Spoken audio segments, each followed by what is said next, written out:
When the legendary finance app Mint.com unexpectedly shut down, it didn't just leave millions of users scrambling for a replacement.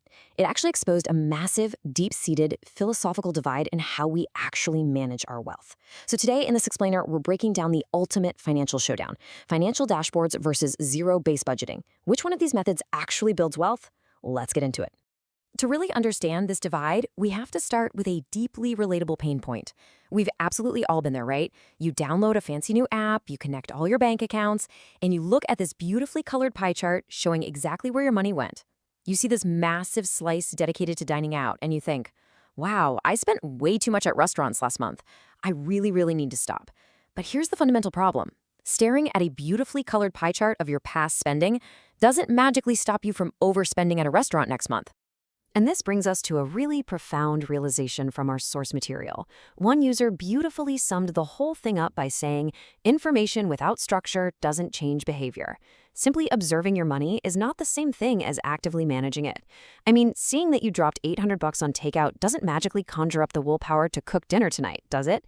This core truth is exactly what separates our two major budgeting philosophies. Okay, let's dive right into method one, the dashboard method. This is all about information over intention. Think about apps like Monarch Money, Copilot, or Empower. The whole appeal here is that you link all your accounts just once, and the software does all the heavy lifting for you. It automatically categorizes every transaction and gives you this effortless, real-time snapshot of your cash flow, your net worth, and your spending trends. You get a completely frictionless, comprehensive picture of exactly where you stand financially. But let's take a second to look at the psychology here. Imagine a little stickman looking through a giant telescope at a massive mountain of their own financial data. It is a spectacular, high-definition view. You can see every transaction, every trend, every graph perfectly clearly. But notice something absolutely crucial. You are completely passive. You're simply an observer of your own financial life, watching the data flow by with almost zero friction.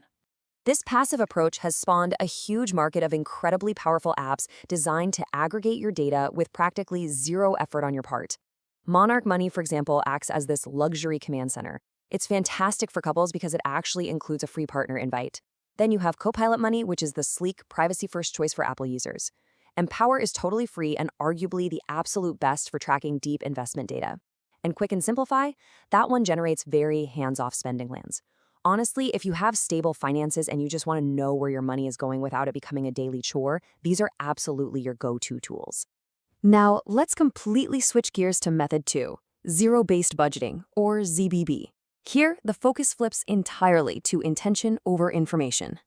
The absolute core of this method boils down to one single number: zero. In zero-based budgeting, your income minus your expenses must equal exactly zero. When you get paid, every single dollar is immediately assigned a highly specific job before the month even begins. It might be assigned to rent, it might go to groceries, or maybe a vacation fund, but absolutely no money is allowed to just sit passively in your checking account waiting around to be spent. Picture a sweating stickman desperately trying to manually sort physical coins into tightly labeled paper envelopes. You'd be sweating too. It takes work. It creates friction. In apps like YNAB, this friction is digital, but it's still there. You often have to approve transactions manually or move money between categories yourself. This friction forces you to actively confront your spending choices in real time. It completely rewires how you think before you even reach for your card. Apps like YNABB practically enforce this digital friction using 4 incredibly strict behavioral rules. Rule number 1, give every dollar a job. You assign that money the very moment it hits your account. Second, embrace true expenses. This means breaking down big, scary annual bills, like your car registration or Christmas gifts, into manageable monthly chunks. Third, roll with the punches. If you overspend on dining out, you must manually take money away from another category, like entertainment, to cover it. And fourth, age your money. The goal here is to eventually pay today's bills with money you actually earned over 30 days ago. I know, it sounds absolutely exhausting, right? But the results really do speak for themselves. One user, in our sources, reported saving an extra $540 a month using this strict method. When you do the math against the $99 annual cost of the YNAB app, you are looking at a staggering 3,200% return on investment. The friction pays off massively because it stops impulse purchases dead in their tracks. So, we've reached the climax of this explainer: information versus intention. Let's pit them head to head.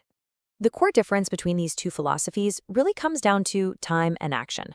Dashboards give you passive tracking, high automation, and require a very low time commitment. They simply observe your past behavior. Zero-based budgeting, on the other hand, requires active allocation. It is manual, it is high friction, and it demands a high daily commitment. But in exchange, it actively dictates your future behavior. Simply put, dashboards are for folks who need financial awareness, while ZBB is absolutely for people who need true behavioral change.